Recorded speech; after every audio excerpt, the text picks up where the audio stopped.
traffic. August of 2018, Cunningham calls the police. She says, Nowicki's stolen her Suboxone. She's going to make the exact same phone call 4 months later. This time when the police go out, try to talk to her, she's distressed, disoriented, can't give them an accurate timeline of events because she says she blacked out the night before and only remembers waking up in her bed. That same month, Nowicki is found passed out in a laundromat with an empty bottle of amphetamines next to him. Then, 2018, Officer Shitbaugh is called to the Taco Bell.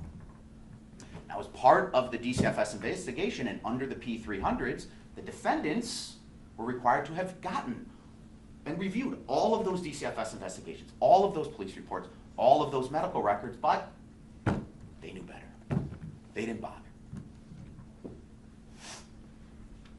Judge, this whole case boils down to the fact that you didn't need to be a doctor to see that Cunningham's dog ate my homework excuse and then beat the crap out of my kid was a lie, was a total farce. You didn't need specialized training, years of industry experience, or the instincts of a bloodhound to see that this poor little boy needed somebody to step in and to help him from the clutches of death that he was in. All that you needed was the soft and discerning eyes of somebody who cared to do their job with a grain of competence. Now, the act in this case is that the defendants closed the case without taking protective action. The act in this case is that the defendants closed this case without taking any protective action.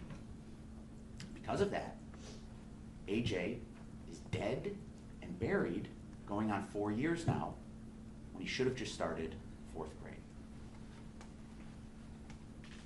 Judge, at the close of this case, we're going to ask that you find the defendants guilty. Thank you for your attention. Thank you.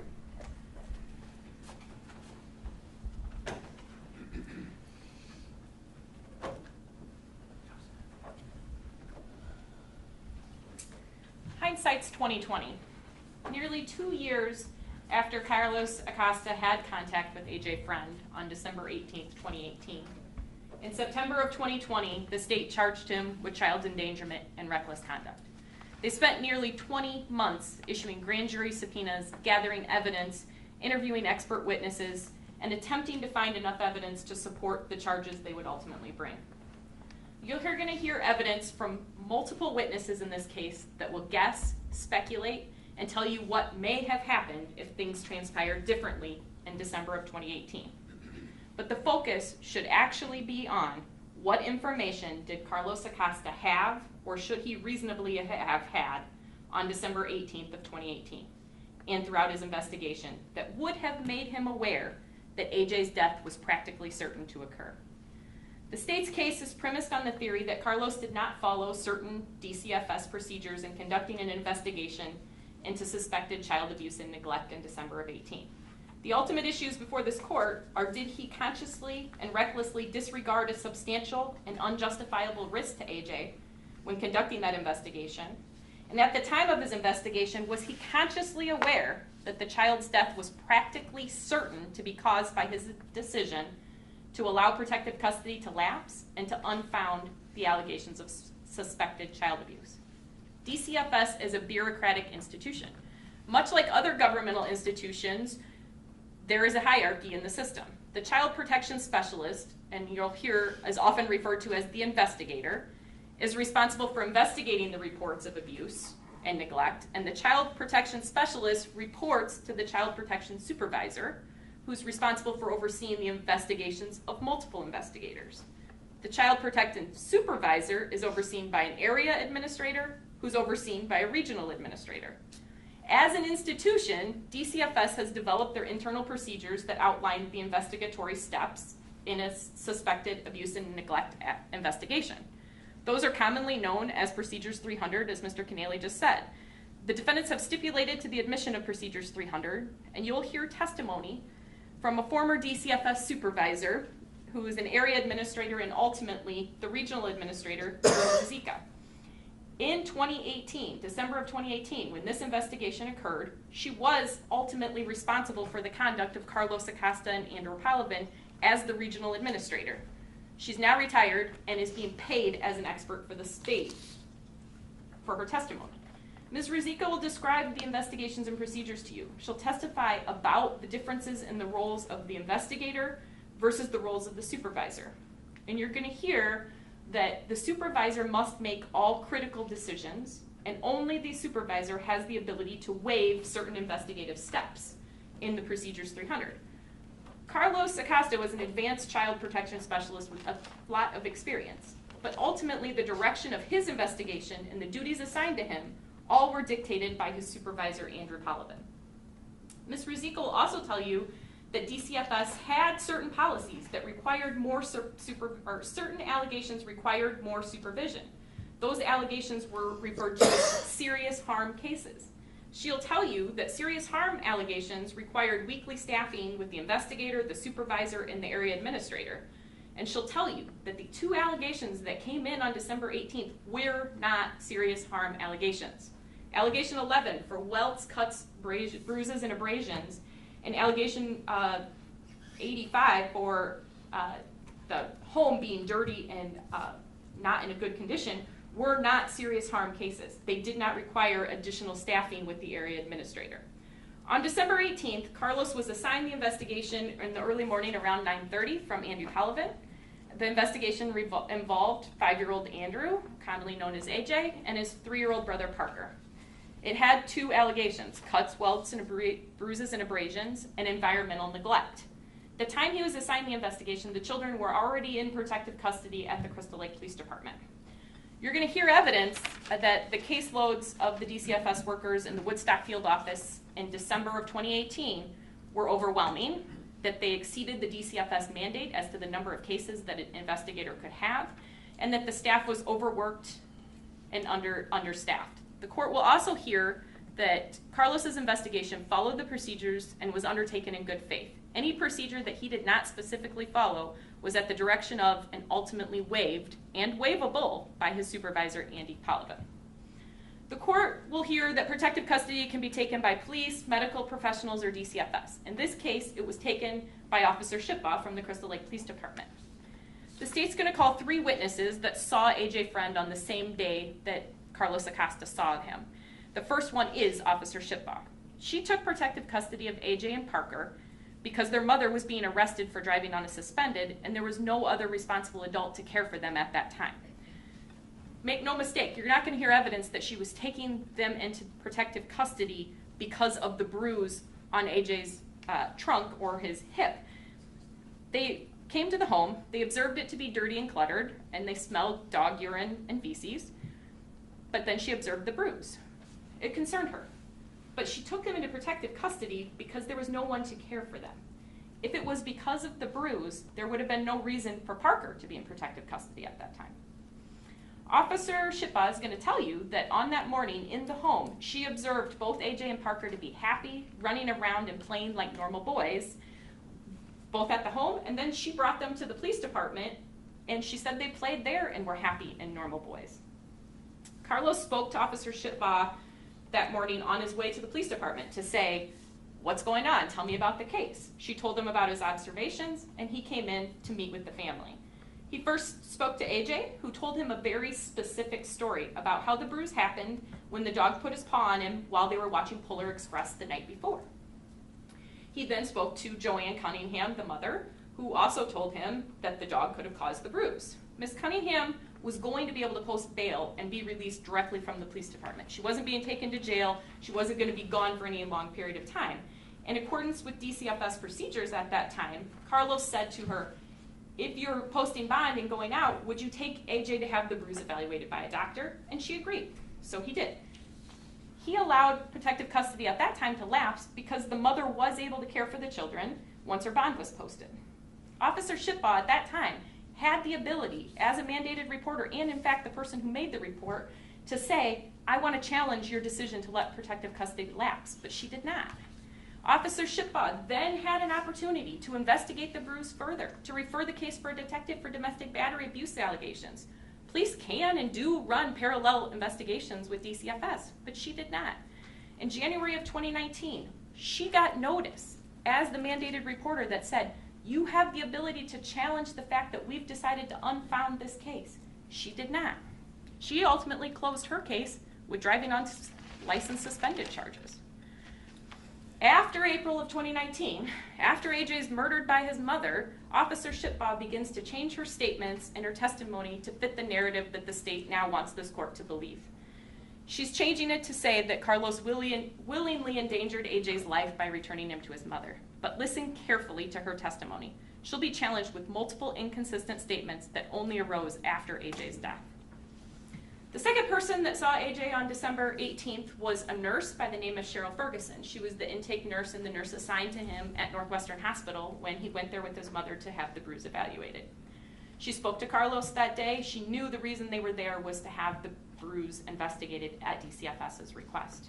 She'll tell you that AJ told her he was hurt by Lucy's paw, and Joanne then said, "Lucy is our dog." The third person to see Carlos that morning was Dr. Channon. She saw him, in the afternoon, approximately 2:20 in the afternoon. She questioned AJ in the presence of Joanne first, and then she questioned him alone. AJ gave multiple different statements to her, including the dog did it, that someone not in his family hit him with a belt, and that maybe mommy didn't mean to hurt me. And then again, that the bruise was caused by the dog. These were all statements under direct questioning by Dr. Channon, and it was the 5th time the child had been asked about the bruise since 9 o'clock that morning. The DCFS procedures, and you're going to hear witnesses tell you that children should not be questioned multiple times about the same incident because their statements become unreliable. Dr. Channon noted in the chart that day, and you're going to see the chart, it's been coming in through a stipulation, and you're going to hear that she noted, "Mom was cooperative and pleasant. The children in the room do not seem afraid of her. They talk freely in front of her."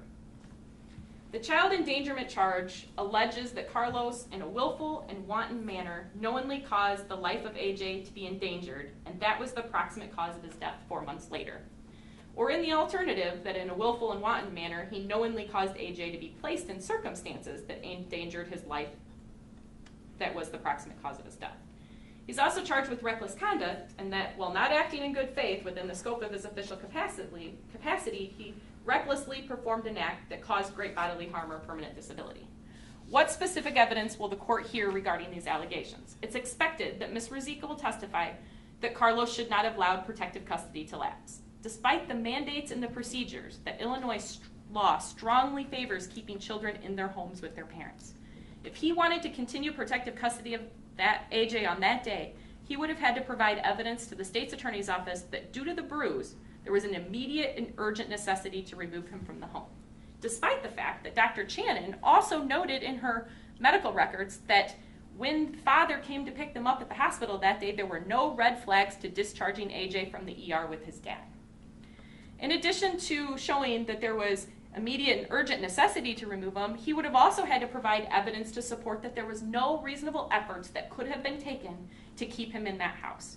And that's clearly not the case when both the doctor notes that there was no red flags to sending him with dad, and there was no evidence to suggest that father was not an appropriate caretaker at that time. The evidence will show that the decision to allow protective custody to lapse, while recommended by Carlos, was ultimately not within the scope of his authority, and that had to be a supervisor's decision. If the conduct is not in letting protective custody lapse, then was it ultimately in January of 2019 the decision to unfound the report? This is the area where the court's going to hear abundance of could've, would've, should've, might've, what would have happened. You'll hear from the doctor and the nurse from the merit program. They'll tell you that if they'd asked to see him for a second opinion, they would have definitely seen him for a second opinion and that it was non-accidental trauma. They won't be able to tell you who caused that non-accidental trauma. And it's also an attempt at Monday morning quarterbacking. The time they gave those statements that they say it's non-accidental trauma, AJ was dead. They'd already read the news reports about AJ being dead. Hindsight is 20/20.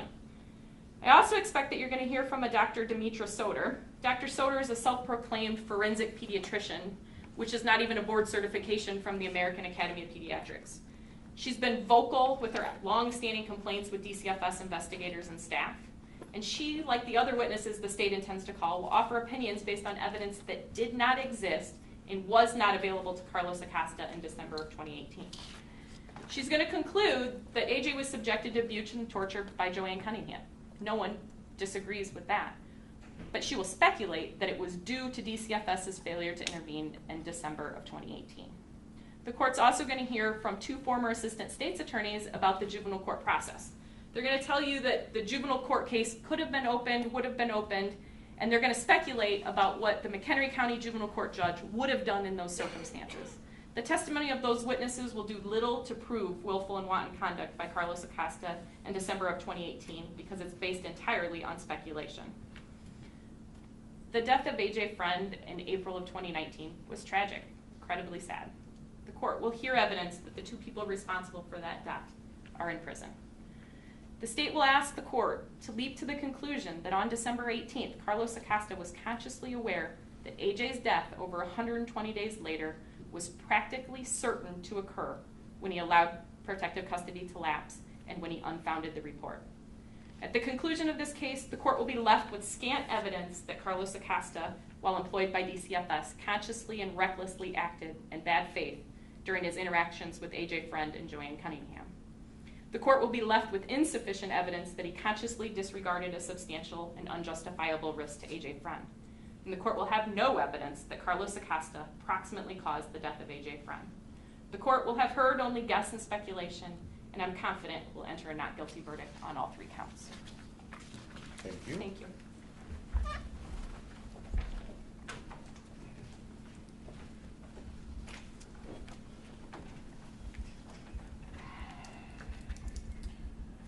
On behalf of Andrew Polovin, there's going to be very little dispute, if any, to the facts of this case. Judge, the dispute's going to be, will those facts actually constitute evidence that Andy Polovin committed a crime? The crimes charged in this case, the endangerment of that child and the reckless conduct. Andrew Polovin did not endanger the life of AJ Freund. The state will not prove child endangerment because there is no evidence that Andrew Polovin acted knowingly in this case. There's no evidence that Andrew Polovin had the knowledge required to find him guilty of this offense. And under the criminal law, Your Honor, you know that knowledge is synonymous with willfulness. Conduct performed knowingly is performed willfully. There is no direct evidence in this case, none whatsoever, that proves that Andrew Polovin had the knowledge required to find him guilty here. Furthermore, the state has no evidence that can prove an inference that Andrew Polovin had knowledge of endangerment. Further, there's no evidence that Andrew Polovin was consciously aware of the fact of the potential of endangerment to this child, nor can they prove a substantial probability that that material fact, endangerment, existed. The state will be unable to prove Andrew Polovin acted recklessly or wantonly. There is no evidence here that you're going to hear that Andrew Polovin consciously disregarded a substantial and unjustifiable risk to that boy, or that circumstances exist or that a result would follow. No knowledge of that whatsoever. What you will hear, Judge, is a lot of testimony from a lot of witnesses who had zero involvement in this case. And their testimony will amount to zero evidence that Andrew Polovin committed a crime. And what those witnesses have to offer you, all deference to Ms. Wambacher, Monday morning quarterbacking, Judge, with an overdose of hindsight and an extra dose of speculation. You will have a lot of speculation to digest in this case, Judge. And in a criminal court, speculation reeks of reasonable doubt. Ultimately, what will be proved? That Andrew Polovin had no knowledge, and Andrew Polovin is not guilty. Thank you. State, you can call your first witness. Thank you, Your Honor. At this time, the people call Kimberly Shabat. Oh, I'm so sorry. Judge Reed, please, on behalf of the state, at this time, the parties do have a stipulation that we'd seek to bring up to court. Okay, thank you.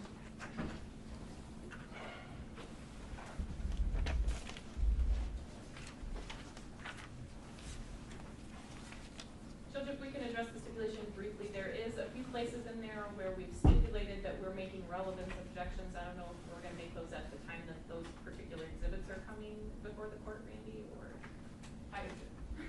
That's fine. Okay. So in essence, we're stipulating to the foundation as opposed to the relevance. That's correct. So how do You'll we see they're intend all- to present this, There's certain things in the stipulation, sorry to speak over my co-counsel, there's certain things that we agree are coming in, Right. and certain things that we say, if the court overrules the evidence objection, then we're not requiring foundation, and here's where it is. It's No, broken that's into what I'm categories assuming, of but- documents. so, am I supposed to stop now and read this, or are we gonna publish it, or how are we gonna? Judge, at this time, I'd ask if perhaps I could walk you through it, and then if you'd like to read over the stipulation, we'd obviously agree to let you do so. But kind of to address what defense counsel is indicating, certain exhibits we are seeking to admit immediately by agreement of the parties. And then I can highlight for the court which ones we will be reserving until we will attempt to present through witnesses later in the trial. All right, defense, what is your position on that method of proceeding? I have no objection to that. All right, so let's attempt to do it this way, but once again, it's being, as I've indicated before, I intend this to be a transparent trial. This way of putting the stipulation in without anybody knowing what it is probably does not further that. I can go through it if you'd like. Well, let's go through it the way you would refer Okay. to before, and then I'll read it in detail at some point, and we'll see how we're gonna deal with it. Okay. Sure. There are 3 facts that the parties are stipulating to. If I could read those into the record. Okay. On December 18th, 2018, defendant Carlos Acosta was employed by the Illinois Department of Children and Family Services, DCFS, as a child protection specialist. He was assigned to the Woodstock Field Office located at 113 Newell Street in Woodstock, Illinois, 60098. The Woodstock Field Office is part of DCFS's Northern Region. He had been employed by DCFS as a child protection specialist since 2012. Between 2010 and 2012, defendant Acosta was employed by DCFS as a child welfare specialist. Number 2, on December 18th, 2018, defendant Andrew Polovin was employed by DCFS as a public service administrator, a position he had held since 2013. He was assigned to the Woodstock Field Office located at 113 Newell Street in Woodstock, Illinois, 60098 since 2013. Defendant Polovin had been employed by DCFS since 1995. Between 2003 and 2013, he was employed by DCFS as a child protection specialist. Between 1995 and 2003, he was employed by DCFS as a child welfare specialist. And then finally, number 3, Andrew Freund Jr., also referred to as AJ, was born on October 14th, 2013. AJ's father was Andrew Freund Sr., also referred to as Drew, who was born on December 19th, 1958. AJ's mother was Joanne Cunningham, who was born on February 28th, 1983. Joanne Cunningham also went by the name of Joanne Summercamp, Summerkamp, between 2009 and 2013. Those are the facts that this stipulation contemplates. Then, in regards to police reports, subject to the defendant's ongoing objections to any admission of the documents identified below for any purpose as set forth in their written response to the state's motions in limine and made on the record on April 21st, 2022 and December 9th, 2022, the parties stipulate to the foundation for admission of the following documents for non-hearsay purposes only as allowed by the court's December 9th, 2022 ruling. And then that includes exhibits 1 through 19, which are various police reports that the people would be seeking to admit in stanter.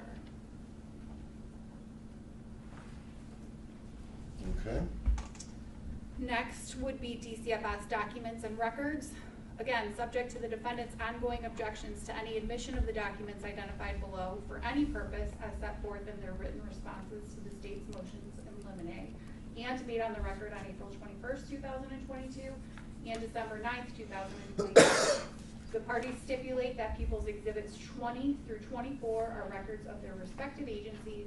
In lieu of calling the author of these exhibits or keeper of the records of the respective agency, the parties stipulate that if called, The author or keeper of the records of these documents would testify that they are fair and accurate copies of what they purport to be, and they are records of facts, events, conditions, opinions, or diagnosis made at or near the time of the event by a person with knowledge of the event, and that they are kept in the course of regularly conducted business activity, and that it was the regular practice of that business to make that record and or record of public offices or agencies setting forth the activities of the office on matters observed pursuant to the duty imposed by law. And those would include People's Exhibit number 20, which is the Illinois Department of Children and Family Services Procedures 300 and Procedures 300 Appendix B. Appendix A of the Illinois Department of Children and Family Services Procedures 315, that would be People's Exhibit 21. And then People's Exhibits 22 through 24 are DCFS reports. These include Exhibit 22, an A sequence investigative file, a B sequence investigative file, and a C sequence investigative file. This time we would be seeking to admit those in standard. Okay. Then there are medical records. Subject to the defendant's ongoing objections to any admission of these documents identified below for any purpose as set forth in their written responses to the state's motions in limine and made on the record on April 21st, 2022 and December 9th, 2022, the parties stipulate to the foundation for admission of the following documents for non-hearsay purposes only as allowed by the court's December 9th, 2022 ruling. And that would include Exhibit 25, Gottlieb Hospital records for Joanne Cunningham. Exhibit 26, Norwegian American Hospital records for Joanne Cunningham. Exhibit 27, Sundance Methadone Treatment Center medical records for Joanne Cunningham. Exhibit 28, Mount Sinai Hospital medical records for Joanne Cunningham. And Exhibit 29, Integra Hospital Woodstock medical records for AJ Freund. Exhibit 29. We would be seeking to admit those in standard. Okay. Then there are the leads inquiries, subject to the defendant's ongoing objections to any admission of the documents identified below for any purpose as set forth in their written response to the state's motions in limine and made on the record on April 21st, 2022 and December 9th, 2022. The parties stipulate to the foundation for admission in the following documents for non-hearsay purposes, only as allowed by the court's December 9th, 2022 ruling. Exhibit 30, a leads inquiry result for Andrew Friend Sr., that result being as of November 10th, 2020. And Exhibit 31, leads inquiry results as of November 10th, 2020 for Daniel Nowicki. We would be seeking to admit those now. Okay. There are, as a paragraph labeled other exhibits, the parties will stipulate that People's Exhibits 32 through 34 and then 37 through 39 are fair and accurate copies of what they are purported to be. The parties stipulate to the foundation necessary for admission of each exhibit below and do not object to the admission of People's Exhibits 32 through 34 and 37 through 39 except as specifically noted. In regards to People's Exhibit 32, it is a portion of a cell phone extraction report from Defendant Acosta's DCFS work-issued cell phone. This exhibit shows a text message exchange between Defendant Acosta's work cell phone and Defendant Pollivan's work cell phone on December 18th, 2018. The first text and photograph, green box, were sent from Defendant Acosta's cell phone to Defendant Pollivan's cell phone at 11:30 a.m. The second text box, blue, was sent from Defendant Pollivan's cell phone to Defendant Acosta's cell phone at 11:35 a.m. Parties stipulate that this portion of the cell phone extraction report is a fair and accurate copy of the text conversation between Defendant Acosta and Defendant Pollivan on December 18th, 2018, and stipulate that People's Exhibit 32 is admissible. We'll be seeking to admit that in standard. We'd also be seeking to admit, subject to the defendant's relevance objection in the event the same are overruled.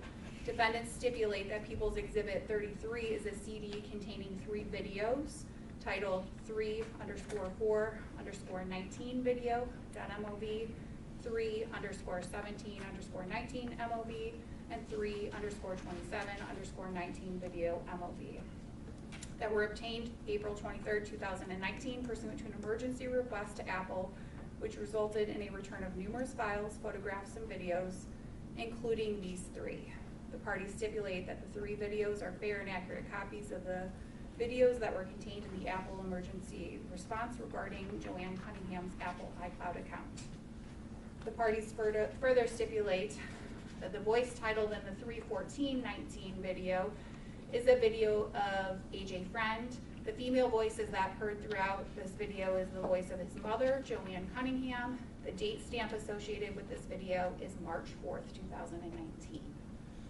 The video titled 3_17-19 MOB is a video that shows AJ Freund with his date of birth, AJ's minor brother, PF, and AJ's father, Andrew Freund Sr. at St. Thomas the Apostle Church in Crystal Lake, Illinois. The female voice that is heard throughout this video is AJ's mother, Joanne Cunningham. The date stamp associated with this video is March 17th, 2019. Judge, those I believe the defense is intending on objecting to regarding relevance, so we'll reserve admitting those at this point. Okay. Again, subject to the defendant's relevant objection, in the event the same are overruled, the defendants will stipulate that People's Exhibit 34 is a CD containing two videos titled VID 201-90124_124-938-025 and VID 201-90124-190403009, obtained May 17th, 2019, pursuant to a search warrant upon Dropbox, resulted in the return of numerous files, photographs, and videos, including these two. The parties stipulate that the two are fair and accurate copies of the videos that were contained in the Dropbox search warrant response that Joanne Cunningham's Dropbox account. They further stipulate that the video titled VID 201-90124-124-938-025 is a video of AJ Freund and AJ's mother, Joanne Cunningham. The video titled VID 201-940403009 is a video of AJ Freund and his mother, Joanne Cunningham, in the kitchen of their home located at 94 Dole Avenue in Crystal Lake, Illinois. Again, we would reserve these for admittance until a later point.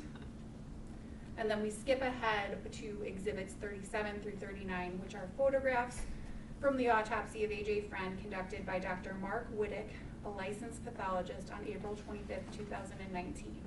The parties stipulate that the photos fairly and accurately depict AJ during his autopsy on April 25th, 2019. We would be seeking to admit People's Exhibits 37 through 39 in Stanter. And then the next to last part is court records exhibits. Again, subject to the defendant's ongoing admissions, as summarized in the stipulation, and as I previously indicated, the people are seeking to admit People's Exhibits 40 through 42, which are court records from McHenry County case number 13FA, which is Cunningham versus Hughes et al. The parties stipulate that these documents are what they purport to be and that the court may take judicial notice of these documents. These documents include Exhibit 40, which is a verified petition for order of protection, Exhibit 41, which is an emergency order of protection, and Exhibit 42, which is a plenary order of protection. We also have People's Exhibits 43 and 44, which are court records from the McHenry County case number 19CF289, the People versus Joanne Cunningham. These parties stipulate that the court may take judicial notice of these documents. These documents include a bill of indictment being Exhibit 43 and the judgment order being Exhibit 44. We would seek to admit all of those court records being People's Exhibits 40 through 44 in Stanter. And then finally, there is a factual basis. The parties stipulate that the court may take judicial notice of a redacted copy of the factual basis in 19CF289. This is Exhibit 45. The parties further stipulate that the redacted copy of the factual basis may be considered as substantive evidence, and that the individuals identified in the redacted copy of the factual basis would testify consistently with the statements contained in the redacted copy of the factual basis. We would be seeking to admit that in Stanter. Okay. Is the stipulation marked as a separate exhibit? It's not, but we can if you'd like. Well, I would prefer, are there gonna be more stipulations? No. Okay, so right now, we'll just refer to it as stipulation. I was gonna ask this, do we have lists of exhibits here at all, or is this gonna be? I do, like- I can provide the court as well as defense counsels a copy of a list of the exhibits. Okay, so I would like to do that at some point. Do you have it now? I do. May I Okay. approach? Yes. Thank you.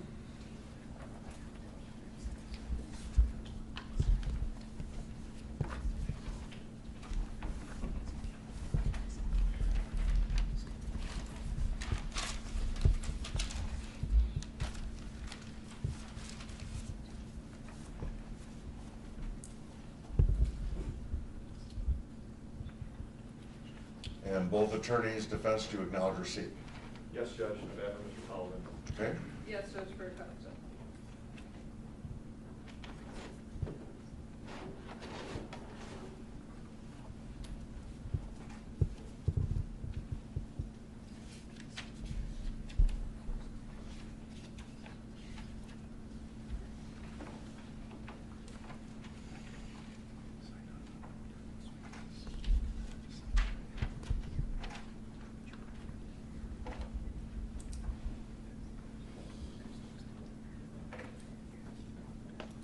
All right, are we ready to call our first witness? Yes, if I just may tender the exhibits to the court. Yes, thank you. Would you like them here or would you like? I guess right up here.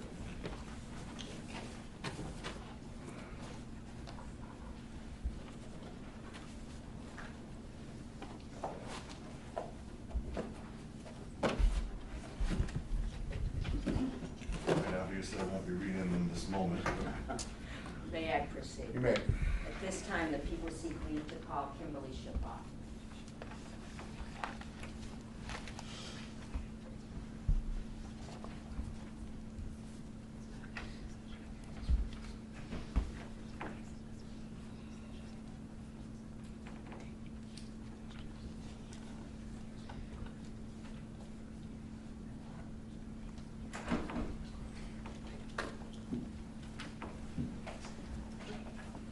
You swear to tell the truth? Yes, sir. Okay.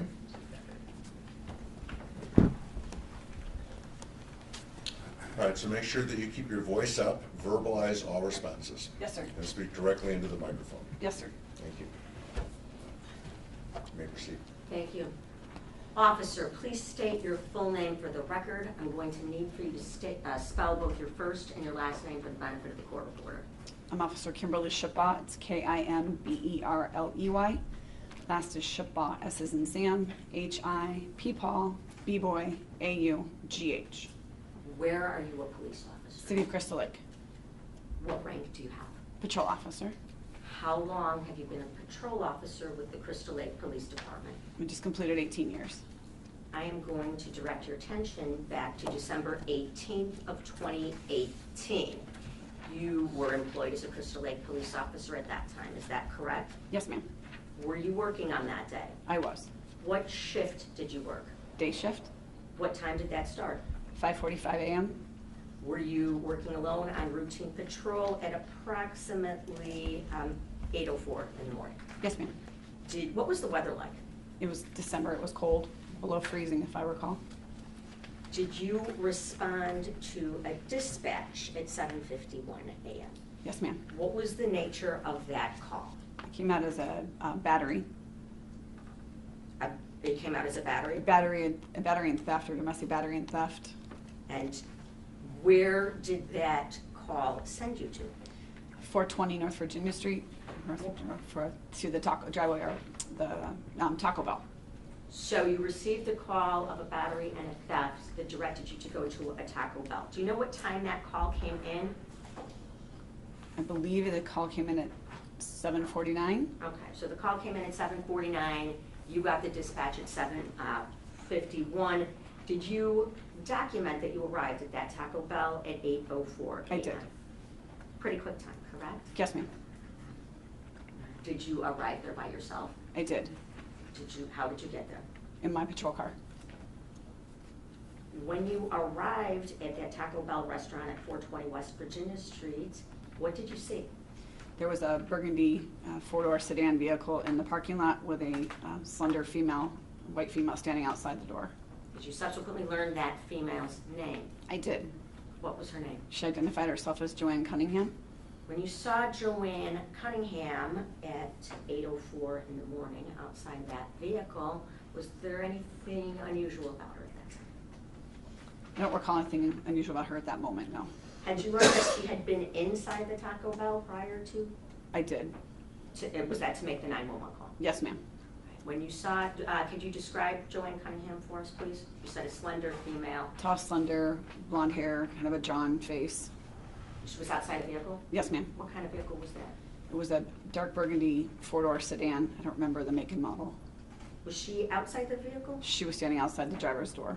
Was there anyone inside the vehicle? There were two juvenile male subjects inside the vehicle. What, if anything, was unusual about those two juveniles? They both were in t-shirts and pull-up diapers. And considering the temperatures that day, it was cold. And no shoes on, no pants on. It seemed like odd attire for two children to be in. Okay. You said children, right? Two of them? Yes, ma'am. Did you say boys? Yes, ma'am. How old were those children? I determined they were, one was 5 and one was 3. And what was unusual out of the clothes for the weather? Anything else? Yeah, so they, like I said, both boys were in t-shirts and pull-up diapers, no shoes, no pants, no coat. And the 5-year-old was wearing pull-ups? Yes, ma'am. Was there anything about that that was unusual too? I found it odd for a 5-year-old, a child of that age, being a parent myself, to be in a pull-up diaper. What was Joanne Cunningham's emotional state when you arrived? She was upset and crying. Did you speak to her? I did. That was in response to her 911 call. Correct. Was anyone else there when you spoke to her at 8:04 a.m.? No. She was standing outside the vehicle? Correct. What did she tell you at that time? She told me that her boyfriend had showed up at 94 Dole demanding money, and he had taken off with her prescription medication and her phone. Now let's stop for a second there. She said she lived at 94 Dole and her boyfriend showed up. Did she tell you, did you ask her questions about the living arrangements? I had. Tell Judge Strickland. I asked if this subject had lived at the residence as well, and she said he had, but he moved out a week ago. Okay, and did you know who else lived at that house at that point? I did not. Okay. What did specifically Joanne tell you that he had taken from her? Her Adderall, her Suboxone, and her cell phone. And did she tell you whether or not that cell phone even had any service? It was a non-functioning. And do you know what Suboxone is? Yes. What is it? Suboxone's used for heroin addicts. And do you know what Adderall is? Adderall is like an antidepressant. I So believe. now, she told you that he had shown up and stolen those items. Correct. In fact, did she give you any other information, like a description about Daniel Nowicki? Yeah, she provided his descriptors, male white, I believe he's 6'4", he was wearing all black, he has tattoos on his face, apologize. Did she describe a size? He big, like I believe she said he was 6'4", over 200 pounds. And did you learn whether or not he had his own prescription for Suboxone? I did learn that. Okay. After you took this report from Joanne outside that vehicle on that winter morning, what did you do next? I advised Joanne that I would follow her back to the house. I advised her to get in her car and drive back to the house. I would follow her, and that I would have other officers meet me there, and we can confirm that the house was a safe place for them to be, considering the attire of the boys. They didn't need to be outside in the middle of December. So the point of going back to that house instead of the police station, there was more than one reason? Yes, again, the attire of the boys, and then I wanted to confirm that there was nobody else in the house and they were safe to return to the residence. Did you go, okay, so once you directed to go back to the house, and how far was 94 Dole Avenue from that Taco Bell? It's a minute away. And I think we provided the addresses 420 West Virginia Street for the Taco Bell. Correct. How long did it take you to get from the Taco Bell to the Dole Street address? It's probably a minute drive. It's right around the corner. How much time did you spend at that Taco Bell taking the report from Joanne? Only a few minutes. Did you request the assistance of your fellow officers? I did. And for what purpose was that? I needed him to meet me at the residence so we could clear the residence and ensure that there was no intruders in the house. And that's because you were concerned for the safety involving Daniel Nowicki, correct? Yes, the safety of Joanna and the boys, and then to ensure Daniel was not there. So it had been your understanding there had been a theft, a robbery, and a battery? Correct. At that point. Who responded to assist you at that point? So Sergeant Rengie, and then Officer Trimpe, and Officer Lloyd Meadus.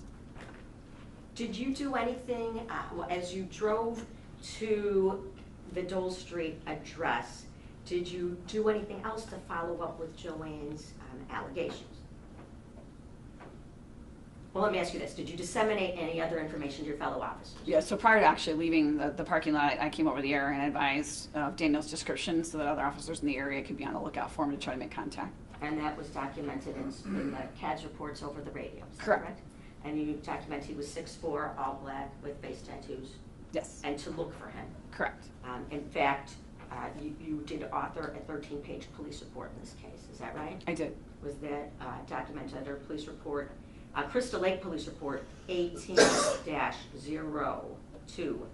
18-025586? Yes, ma'am. Are you the primary author of that police report? I am. Did any of your fellow officers respond to the call you made about Dan Nowicki in the neighborhood? Yes. Who was that? As Officer Green, I think multiple people or multiple officers were driving around town on the lookout for him and clearing different areas. But Officer Green actually ended up locating Daniel and made contact with him. In fact, you were made aware of that, is correct? Correct. He came over the air. In fact, it came over the air that Daniel Nowicki was located at 8:30 a.m. Correct. And that he actually gave his version of the events and what had happened before 8 o'clock in the morning. Is that right? Yes, ma'am. What was that? He advised that Joanne had come after his medications, called him names, and he decided to leave the residence to try to de-escalate the situation. And So he accused her of stealing his Suboxone. correct. Now, I want to talk about getting back to the house. On your way back to the house, did you run what's called a leads Inquiry. inquiry? Yes, ma'am. And what's that? That's a check of the license plate status on the vehicle. And did you run a leads inquiry on Joanne Cunningham? I did. What did you learn of it? Her driver's license privileges had been suspended. By the way, did you also run Nowicki? I did run Norky as well. Once you got back to the house, did you, I'm sorry, how did Joanne get back to the house? She drove her car with the two boys in the back. And you followed her? I followed the vehicle And to while the en residence. route, you learned that her driver's license was suspended. Correct. When you got to the, and it didn't take you very long to get back to the house? No, Upon arrival, were you met there by your fellow officers? I was. Would that be Sergeant Rengie and Officers Trimpe and Midas? Correct. Did you then ask Joanne for anything prior to entering the house? I asked her if we had permission to enter the house to check for Daniel or anybody else that might be in the residence. At that point, did you and your fellow officers go in the house? Yes. Where was Joanne when you went into the house? I had Joanne stay in the car with the boys. What did you do next? We entered the house through a side door, which enters directly into the kitchen area. And then we searched, we did a methodical search of the house, confirming that there was nobody else in the residence. So you're searching the entire premises for a safety check, correct? Yes. Upon entering that house, tell us what, if anything, unusual did you see? The house was disgusting. The kitchen floor had been torn up. There was the subflooring, jagged, rough edges of the subflooring that were obviously clearly visible. The ceiling in the kitchen, there was open holes in the ceiling. I could see piping through the open holes in the ceiling. There was a door, looked like covered in feces. It was a brown substance covering the door. The smell was atrocious. That was just in the kitchen. Okay. So, and you, as you stated, had to go where you went, room to room, ensuring that Daniel Nowicki was not in the house as a danger. Correct. Was the remainder of the house in a similar condition as that kitchen? It was disgusting. There was piles of clothes everywhere. There was urine on the floor. There was feces on the floor. It was in disrepair. The fireplace was black, appeared to be in disrepair. There were broken windows open. The smell of urine and feces was overwhelming. Did you go into the upstairs bedrooms? Yes, And did you go into the upstairs bathroom? yes. Tell us what stood out to you in those various rooms upstairs. So what appeared to be a child's room, there was I call it a toddler bed. So it's a crib that's missing the 4 sides. The one side's down, so it's 3-sided. There was that. There was in disarray. There was a mattress on the floor with sheets on the floor. There was feces on the floor. There was a diaper pail that was overflowing. There was a garbage can was overflowing with pull-ups or diapers. There was a garbage can that was overflowing with diapers and pull-ups spilling onto the floor. And the window was open. It was quite cold in the house. After you cleared the house and determined that Daniel Nowicki wasn't inside, what did you do next? I went out and advised Joanne and the boys that they could come inside And where had they been prior to that? in the car waiting. And you said those boys have any shoes on? They did not. So, how did they come into the house? Yes, Joanne and the 2 boys both walked all of their own volition into the house. Was Joanne wearing shoes? She was, But neither boy. neither boy. And each boy walked themselves into the house. Correct. Once you got inside the house, did you have to actually, at 8:13 a.m., call Taco Bell? I did. Why was that? Joanne couldn't find her purse, and she believed she had left it inside the Taco Bell when she went in to make the 911 call. And did you receive a response back from Taco? I did. Taco Bell had advised that they did indeed have her purse, and they would put it behind the counter. Now, once you got inside the house with Joanne and it had been determined to be no Nowicki in the house, what did you do next? So I was having a conversation with Joanne about the whole situation for the Daniel, her relationship with Daniel, all the information regarding what was stolen, all that kind of just went through because it was a brief conversation we had outside of Taco Bell. So I was having a more in-depth conversation with regarding the incident that occurred. Okay, and did she then fill in the details regarding the theft? And it was basically the same story that she'd given me. That yeah, he'd come and then wanting money, and then he apparently on his way out without her knowledge had apparently taken her Suboxone, Adderall, and her phone. Based upon the condition of that house, did you take any additional steps as a police officer? Yes. Tell us what that was. So Officer Trimpey was there at the house with me. So we had a patrol camera within our squad cars. So I requested he go out to his car and retrieve the camera so that he could take pictures so we could document the conditions of the residents. And did you specifically document that it was unacceptable living conditions for a home with 2 young children? I did. And that's overall contained in your police report. Yes, ma'am. And you indicated that the temperature was cool. Yes, ma'am. Did you bring that to Joanne's attention? I did. What did she do after you told her that? She closed the window in the kitchen and then proceeded to go upstairs to close. I followed her upstairs and she closed the upstairs bedroom in the boys' room. Based upon the condition of the house, you're photographing it, was other police action taken Yes. that day? So Officer Trimpey called Building and Zoning and requested they arrive at the residence because of the conditions of it. It looked uninhabitable, in my opinion, but they are the knowledge on that. So Officer Trimpey contacted Building and Zoning to have them come out and get their opinion and for them to make a report. In response to your fellow officer's call, based upon the unsafe living conditions for 2 children, did Building and Zoning arrive at that 94 Dole Street address at approximately 8:47? They did arrive and Joanne denied them entry. Did you ask Joanne anything about the kitchen floor? Did she blamed it on the dog? The torn floor was blamed on the dog? Yes, she said the torn floor was caused by the dog. And while you were in the kitchen with Joanne, pointing out these things in the house, did you see where the children were? The children had been running around playing. AJ and Parker, sorry, I don't know if, Did you know the children's name? I had identified him at the house. Okay, So- and one of the children's name was AJ? Correct. Was that the older child, Yes, the 5-year-old? he's the 5-year-old. And the younger child, Was Parker, how old was he? Do you- 3. Did you see, had they changed clothes? So yeah, they've been running around. Parker had put on a whole bunch of clothes, and AJ had walked into the kitchen, and he had taken off his t-shirt and was standing in front of me in just a diaper. The 5-year-old standing there just a time. Yes, ma'am. And when AJ came into the kitchen wearing just that diaper, Did he go any place within the kitchen or do anything that drew your attention?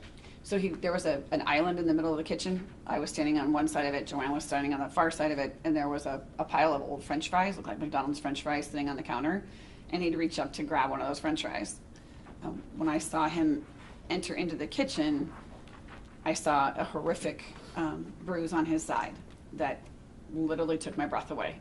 It was shocking to me to see that kind of a bruise on this child. Describe that kind of bruise that you saw on AJ. It was purple and red and yellow. It was approximately the size of maybe a 16-inch softball. It stretched from the front of his hip all the way around to the back of his hip and kind of up his side into his ribs. When you observed that bruise, who was present? Joanne was standing there on the other side of the island. You stated you were startled. Did you react upon seeing it? I did, and I immediately asked AJ, I was like, oh my gosh, AJ, what happened to your side? And he paused and looked at Joanne, and she looked down at him and said, Lucy did that to you, didn't she? And AJ just looked at me and nodded. Yes. What was Joanne's demeanor like when that happened? She was very calm. Did you ask her did she tell you whether she'd seen the bruise before? She did not. In fact, did she affirm to you that this was the first she was seeing it? Yes. Did you see a dog in the house? There was a boxer type dog that had been in the house running around when we arrived. You say a boxer type dog? Yes, and I have boxers of my own, so I recognize the breed. She was female, slender, I'd guess maybe 60 pounds. Did you believe the injury was caused by the dog? Absolutely not. What did you do at that point? At that point, I stepped outside and I made a call to my sergeant and advised him that I was going to place Joanne under arrest for driving on a suspended license and that I wanted to take the children into protective custody, not only for what I was seeing on AJ, but for the total conditions of the house, the residence. There was no way I was going to I could leave these children there in those conditions, and then AJ's bruise just impacted and compounded that. So we're real clear. Did you take protective custody just because you were arresting Joanne for suspended license? No. Does any of your documentation in this case, including your subsequent call to DCFS, ever say the only reason you took protective custody was because you arrested Joanne Cunningham for driving on a suspended license? Absolutely not. Did you arrest Joanne at 9:20 I did. a.m.? Yes. And what was the basis for that arrest? Driving on a suspended license. Where did that arrest take place? It took place at 94 Dole.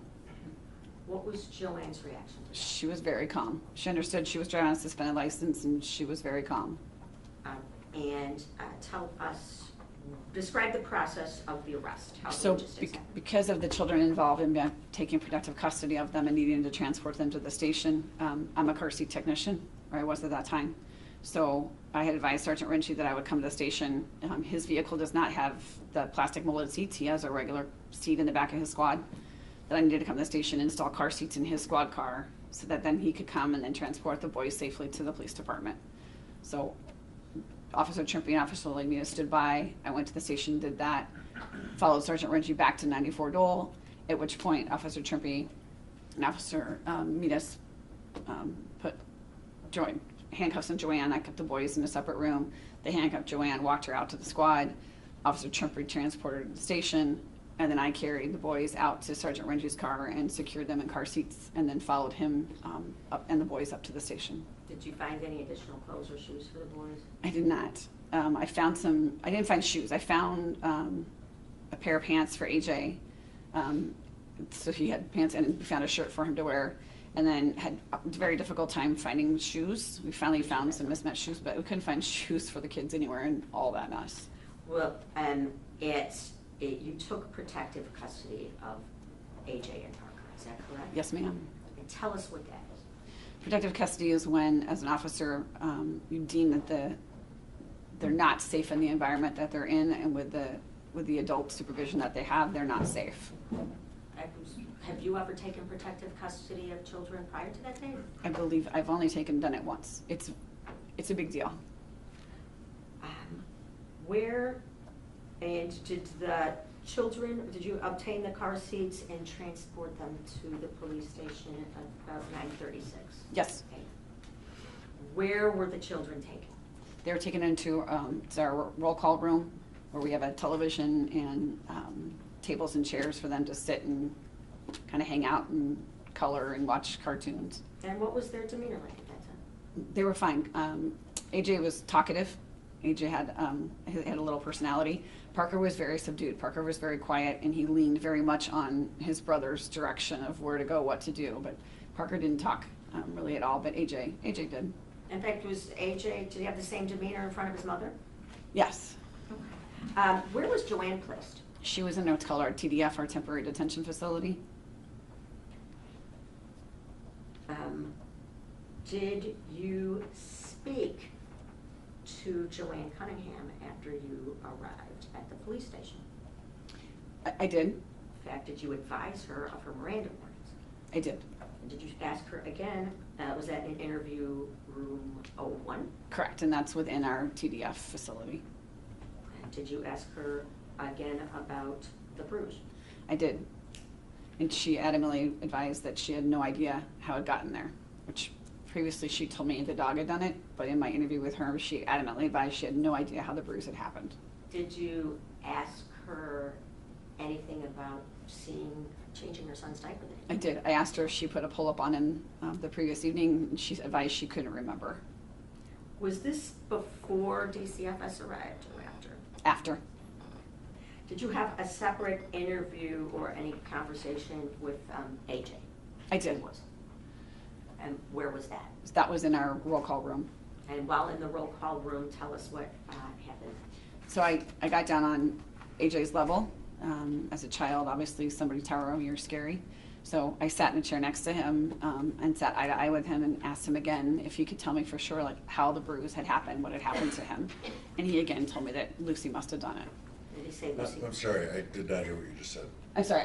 So I got down on eye level with him in a chair and asked him again how he'd gotten the injury, how he'd gotten the bruise. And he again advised that Lucy must have done it. Must have done it by putting her paw on him? Correct, jumping on him.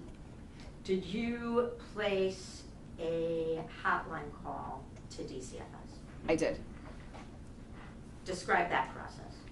So we have a 1-800 number that we call. I advised I had taken children into protective custody and had arrested the mom for driving on a suspended license. And then they'll ask certain questions about parents, mom, dad, any information we have as far as birth dates, phone numbers, all that kind of information. And then I described my whole purpose for calling. I described the residence, I described AJ's bruise, and my concerns. Okay.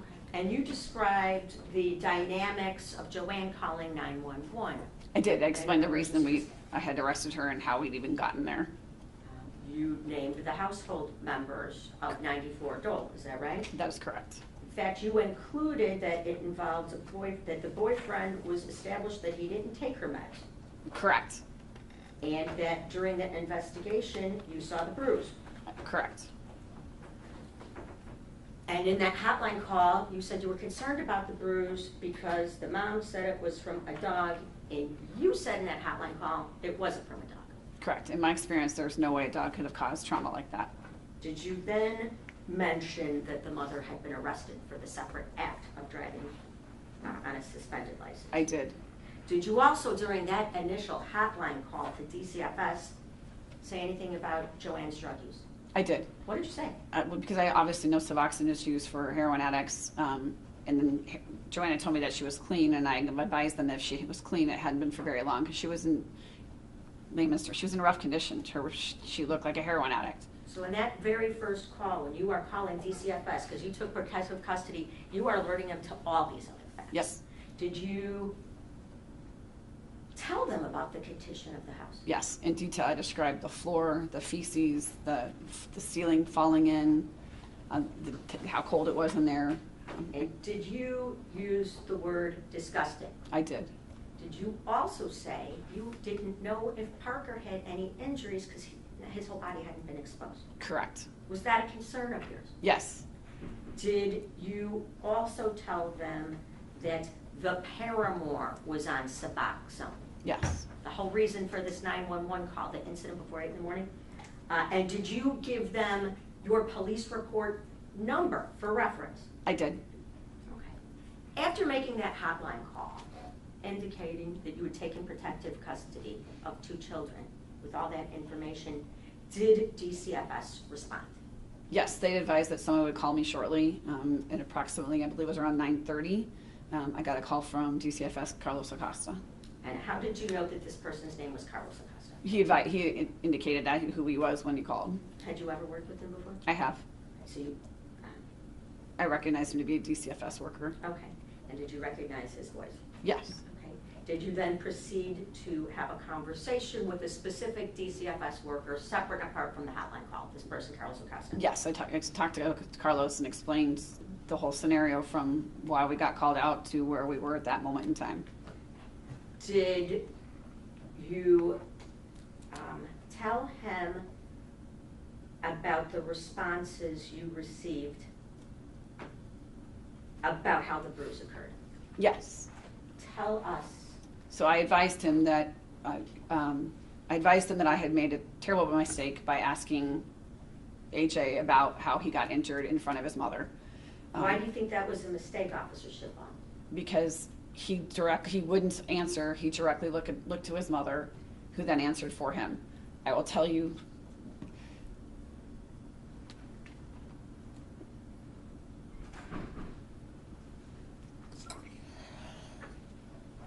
I'll tell you that when she leaned down to tell him what happened, all the hair on my arms stood up.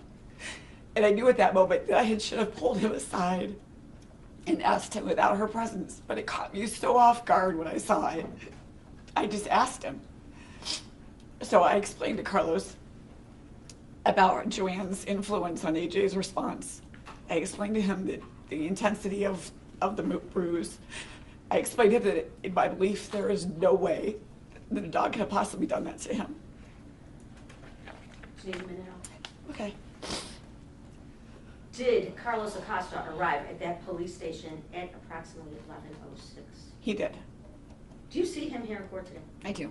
Please point to him, describe out of the clothing he's wearing. He's directly behind you with a gray tie.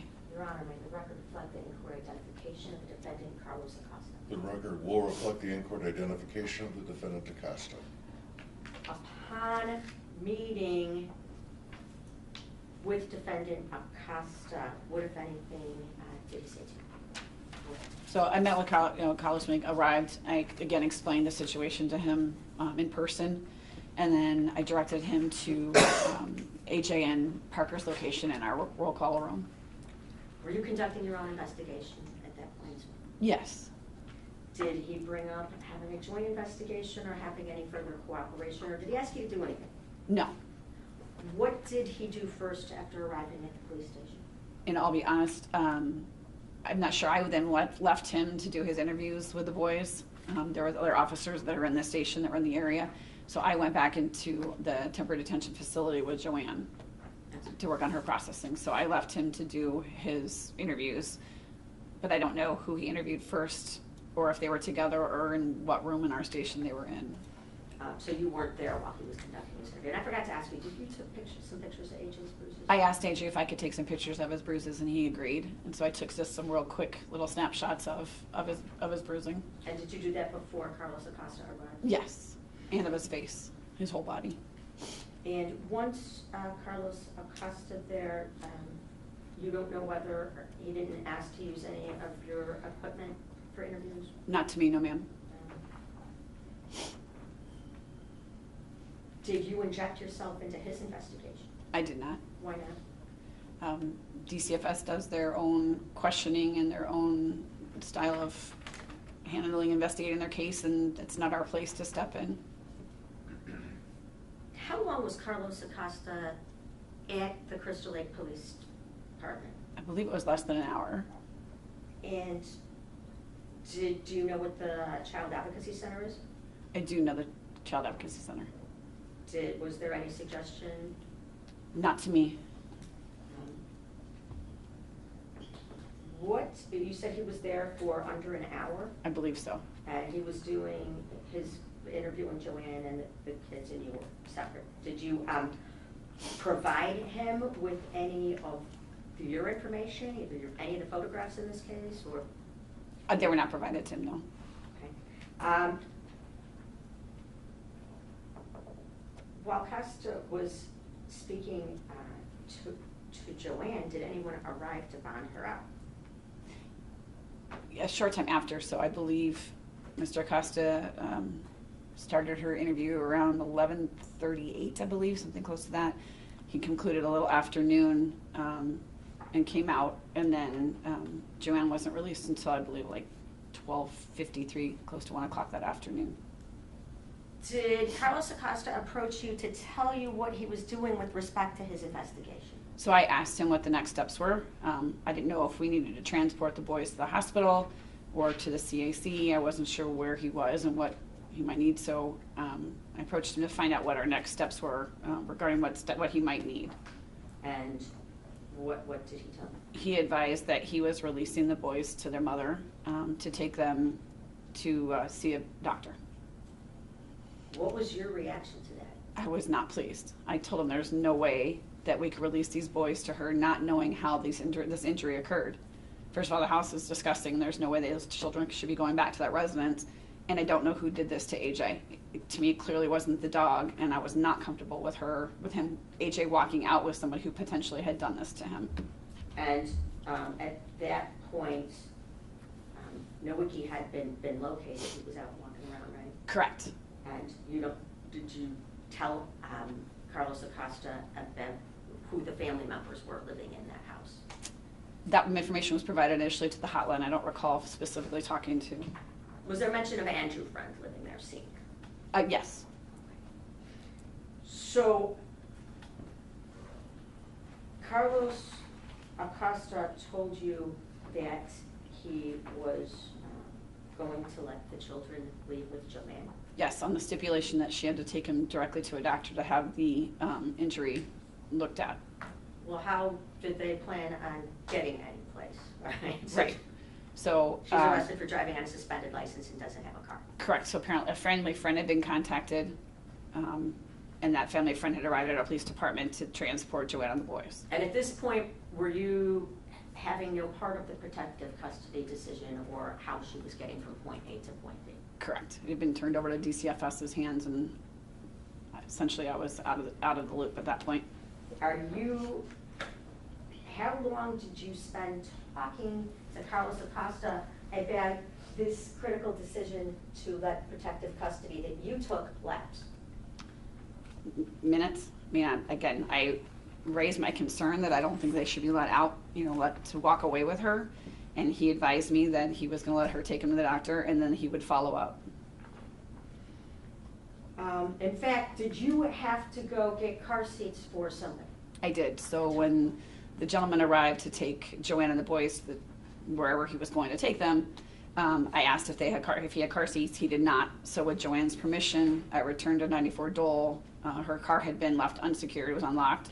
So I took the car seats out of her vehicle, brought them up to the station, and provided them to Joanne and the gentleman to be able to take the boys safely. Are you aware of whether there was any conversations with this another third party who was coming to pick up Joanne? I am not aware of any, no. No questions? No, ma'am. Nobody asked you to run a leads inquiry? No, ma'am. Would you have done so? Yes, absolutely. At that point, did Carlos Acosta ask you for any of your information regarding a police report from you? No. Did he ask for you to run any lead sheets? No. Did he ask you for any, it was at the Crystal Lake Police Department, did he ask you for any search on the 94 Dole Street address? No. After Joanne Cunningham bonded out, did you do any other investigative activity related to AJ? No. Well, were you expecting you believe that AJ was on his way to the doctor? I was. That Joanne had to take him? Correct. Were you expecting a follow-up phone call from Carlos? I don't know that I was necessarily me personally, but I had assumed that our police department would get follow-up from Carlos and the DCFS and regarding next steps as far as the outcome of the doctor's visit came up with. Did the Crystal Lake Police Department receive any contact from any DCFS representative on December 18th? No. Did they receive any information of the Crystal Lake Police Department or yourself on December 19th? No.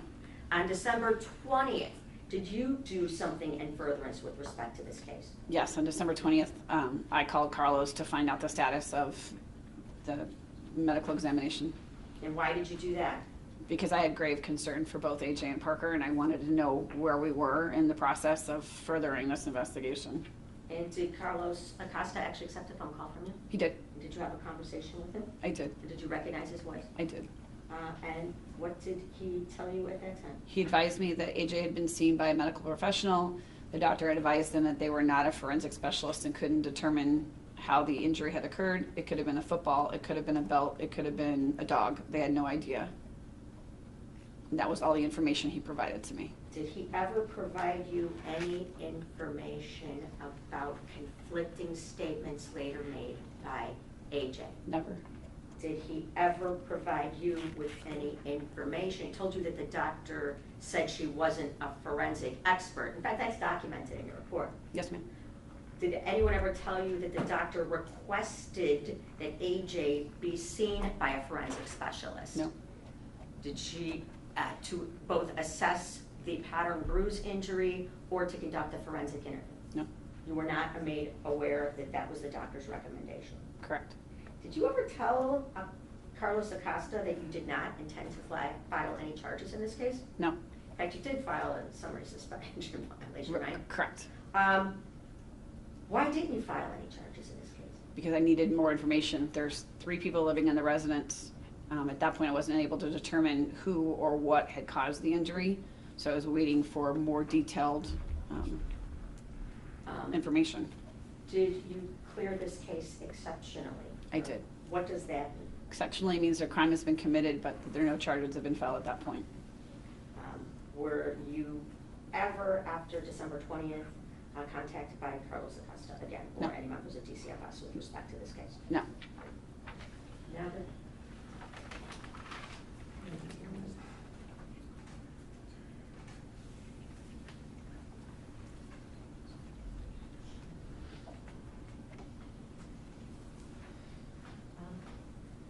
Before I start showing you some photographs, Officer Ship, you were concerned with the decision to let protective custody lapse. It was actually not lapse, you gave the children back.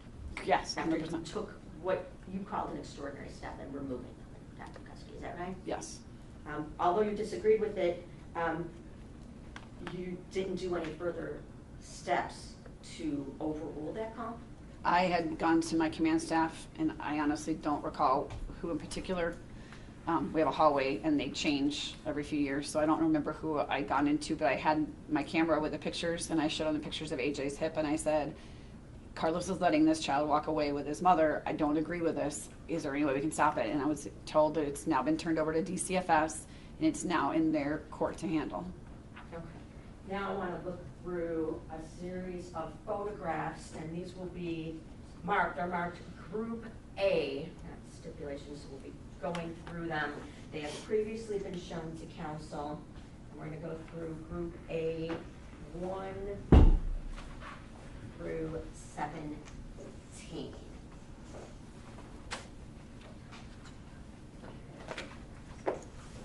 Officer Shippa, I am going to show you People's Group A 1 through 17. These are a series of photographs, actually a map and some photographs. Did you and I look through all of these previously? Yes, ma'am. And is Group A1, is that a satellite map that would aid in your testimony of the location of the Taco Bell, the 94 Dole Street address, as well as the police station? Yes, ma'am.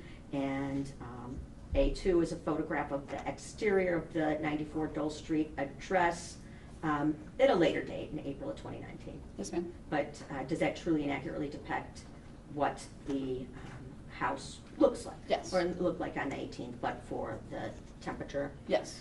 And then People's Exhibits number A3 through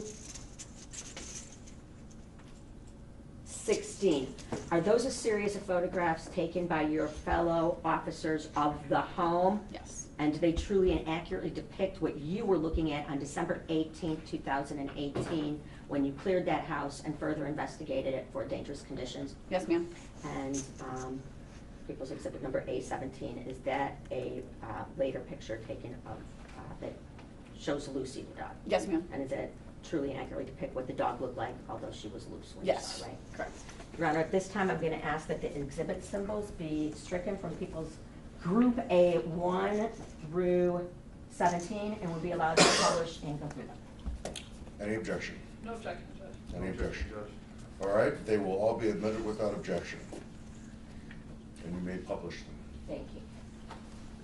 Officer Shabat, take a look behind you at People's Group A1. On that photograph, can you see where the 94 Dole Street address is, as well as the Taco Bell? Well, show me the Taco Bell at 420 West Virginia. You want you first? Do you want me to get up? Your Honor, may she just get up and demonstrate? You may. Thank you. Is this the only screen, by the way, that we have in this courtroom? I think so for today. We'll be having another one. That is, Judge, that's it. It is. Okay. So 94 Dole. Yes. So 94 Dole is located right here. Okay. Now show us where the Taco Bell is. Taco Bell's right here. So this is straight drive. So that was a quick drop. And also on, it's gonna be too high for you to reach. Can you see Right in the corner of that where right the is police department is? That's the Crystal Lake Police Department. Again, straight shot down Dole Avenue. So you got to all those places fairly quickly? Yes, ma'am. On the morning of December 18th? Yes, ma'am. And now I'm gonna show you People's Exhibit Group A2. Tell us what that's a photograph of, please. That's 94 Dole Avenue. And that's got a date stamp on it, April 19th, on a later day. Does it Correct. truly and accurately depict the basic outside of the house? Yes. Now, moving to A3. Oop, can you tell it? Oops.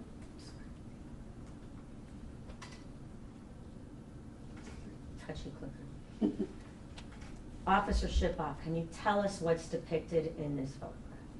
So this is the living room area with a faulty, defunct fireplace, clothes strewn everywhere. There's a child's porta potty chair sitting in the room. Now, there's a child in that photograph. That's correct. That would be Parker. And did Parker put those clothes on his own self? He did. He's 3. Yes, ma'am. And what can be seen in that photograph that stood out to you? The disarray of everything. Again, the porta potty in the middle of the floor there. Just again, the fireplace wasn't supposedly their source of heat, but it appeared to be in dysfunction. And the temperature of that house was? Cold. It was quite cold. I keep my house at 62, and it was colder than my house. Showing you People's Group A4. This is the fireplace that they allegedly were using for heat. Okay, and is there some Christmas decorations? Yeah, it looks like stockings hanging. stuff. And what is significant about that photograph by way of? It's all black and it's full of soot. And is there paint peeling? Yeah, there's paint peeling off the top right above it, and it didn't appear to be functional. People's Exhibit A5. Is that just a? That's a close-up of above the fireplace, the paint peeling away and the soot. And it was your concern, part of the reason you called building and zoning, that this was being used as a source of heat? Correct, and it didn't appear to be in working order. Moving on to People's Group A6. Are we now looking at another room? So this is the dining room area. So the kitchen's up in that left corner, walks through. There's a dining room table that's covered in clothes and looks like there's dog beds underneath, just stuff everywhere. Is there a child's high chair in the foreground? There is, it's kind of in the middle of the room. Showing you People's A7. Is that another view of the same room? Correct, that's just another angle of that dining room table, the high chair and articles of stuff everywhere. Moving on to People's A8. What are we looking at here, Officer Shipa? So this is the kitchen floor. To the left there is the island. I was actually standing when I was having my conversation with Joe on the opposite side of that. But that's the island and the kitchen floor on the side of it where the floor has been all torn up and the subflooring is out and ragged, all jagged edges. Okay, and so you were actually physically there and could see close up those edges on the floor? Yes, ma'am. Was it your opinion that that was safe for children who weren't wearing shoes? No, ma'am. And was that the same room where you saw the group? Correct. Was that the island where you saw AJ reaching for old French fries? Yes, ma'am. Moving on to People's Group Exhibit number A9. Is this another room in that house? Yes, this is like a little parlor. Again, full of children's toys, clothing. Looks like there's another dog bed. Off to the right, there's like 3 like Christmas wine glasses. One's tipped over. There's 3 wine glasses off to the side. Yeah, right here. There's 3 wine glasses. Here. This They is have- some kind of board with it had nails and stuff in it. Is there a cord? Yeah, there's all these loose cables, and I don't know where they're going to with TV. All these loose cables that one can get entrapped in. This room was also concerning to you. Absolutely. Going to move on to People's Group A10. Is that one of the upstairs bedrooms? It is. What was concerning about that photograph? All of it. There was a window open, the paint and everything peeling off the walls. You said the window was open? Yes, ma'am. Was the window, oh, okay. And the temperature was? Quite cold. I don't know exact. I'll show you People's Group Exhibit number A11. What are we looking at now? Another room in that house? So this is the hallway bathroom. There was discoloration in the toilet. I don't know if it was from humans or just age. I don't really know, but that was the flooring's torn up here as well. This section right here, you can see the flooring's lifted and torn here as well. Did you also believe that was sharp and unsafe? Yes. Did you have any concerns that there was mold in any of these places?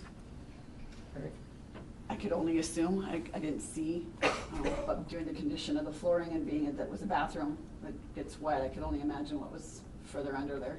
And was that the point of calling building and zoning? Yes. That Joanne refused to allow in? Correct. Moving into People's A12, are we looking at another bedroom? This is another bedroom. And what is noticeable about that bedroom? It's cluttered. I'm not even sure what was stored up underneath the bed here. It looks like cans of something. I don't even know what they were. And, okay, and both children were mobile and Had- walking, Yeah, had access to that room. despite being 5 years old and wearing a polo. Correct. People's Exhibit number A13. In that room, what did you observe there? That's urine on the floor. And did it appear to be urine, and did it smell like It urine? smelled like urine. That's in a bedroom. I'm going to show you A14. What is that? That's also urine in a different spot in the bedroom or the room. That is a different room. Yeah, That is a different puddle of that's urine. a different part of the room. I'm not sure if that was the same room as the one previous or not, but it was another puddle of urine. It's not leaked from the same puddle. Correct. People's Exhibit number A15. Is this another bedroom? This is another, I believe this to be AJ's room. Again, there's the, like a child's bed here, window open. There's a child's like porta potty pieces here. There's a diaper pail overflowing. You can't see in this picture, but there was an actual garbage can overflowing. I'm not sure what was tipped over there. I don't know if that was a lamp. Is there, okay, look up what's leaning, the window you said is open. Yeah. Is there also a large wooden mass leaned up against Yeah, the that wall? looks like some type of piece of wooden furniture of some sort. It could also be a danger. It's leaning up haphazardly in the room. And that's a toddler's bed that you see within the room? Correct, as well as a mattress on the floor. So there's a porta potty, there's potty chairs and an overflowing diaper pail. Correct. So you believe, is there a mattress with a pillow and a tangle of sheets in the middle of that room? There is, Was that concerning too? yes. Why? To have a 3-year-old that's in a room with a tangle of sheets there is concerning them, obviously injure themselves. And why is there a mattress laying on the floor in the middle of the room? So did you believe another adult was maybe sleeping in the room? Potentially. Moving to People's Group A16. Is So- that the same room? Yep, that's the same room, and you can clearly see there's a lamp with a cord laying on the floor there underneath the toddler bed, plus another lamp here with a cord, and then there's, appears to be dog feces on the floor. Okay, and obviously you were there, you could smell what we are seeing. Yes, the overwhelming smell of urine and feces in that house, I can't even explain it. I'm gonna show you people's exhibit number A17. Is this a photograph of Lucy? Yes, ma'am. And does that truly and accurately depict basically what the dog looked like when you saw her? It does. Now, when you saw her, was she wasn't in a crate? No, she was free roaming.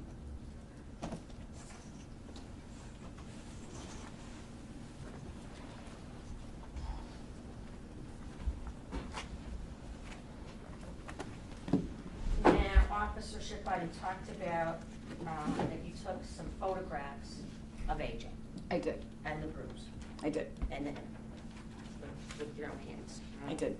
I've previously shown council People's Group B, 1 through 5.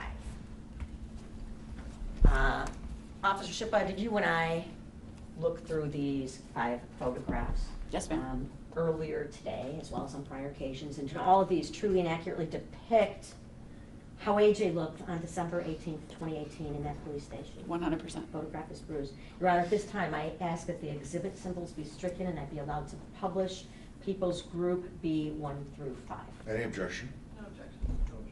All right, People's Group B 1 through 5 are all admitted without objection and may be published.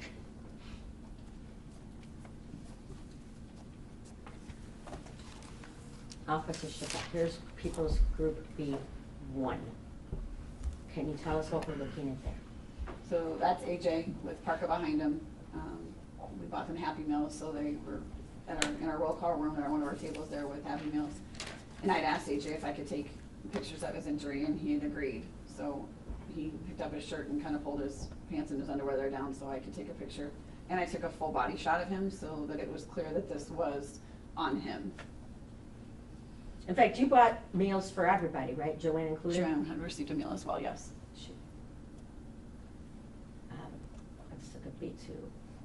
Is this a close-up of the same photograph that you took? It is, and in this picture you can notice on both sides of his eyes, he's got bruising and red abrasions, as well as a bloody fat lip.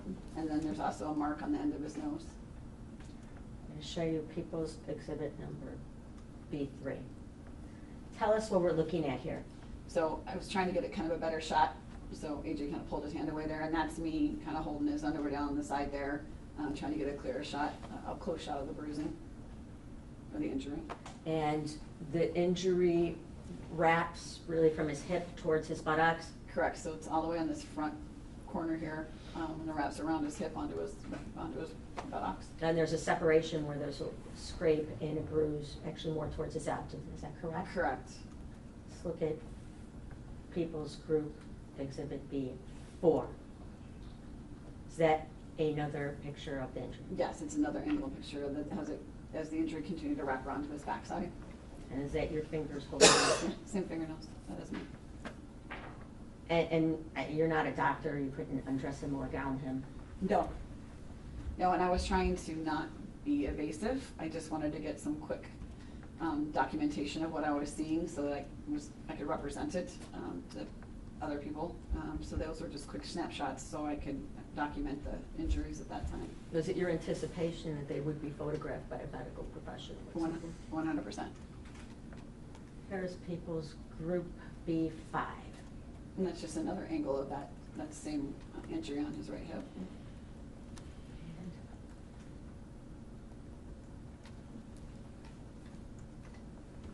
Oh, That's all. that is all. May I have just a moment? You may.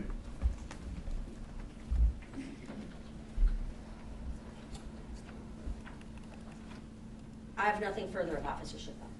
All right, it is now 12 o'clock. We are going to take a break, and then we'll resume the cross-examination. So if everyone could be back here at 1:15 for that purpose. Judge, may I ask a question? Yes. How late do you anticipate going this evening? It's we're gonna go probably between 4 and 5. It's gonna depend somewhat. I generally like to finish witnesses' testimony, so if somebody's on the stand, and we can get them done, then I might end up, going to 5. And then on the other hand also, I wouldn't put somebody on who's a long witness at 4:40. So probably 4:30 is a good guesstimate. Okay? Judge, if I just bring this up, obviously technically these trials are severed. However, I don't feel that it's expenditure of time for me to repeat questions that co-counsel asked. They're the 01 defendant. I believe they're going to go first with a lot of witnesses. I would ask if I could adopt their cross-examination without having to repeat things. Oh, absolutely. No, I am, because it's joined, I'm going to consider all evidence completely together.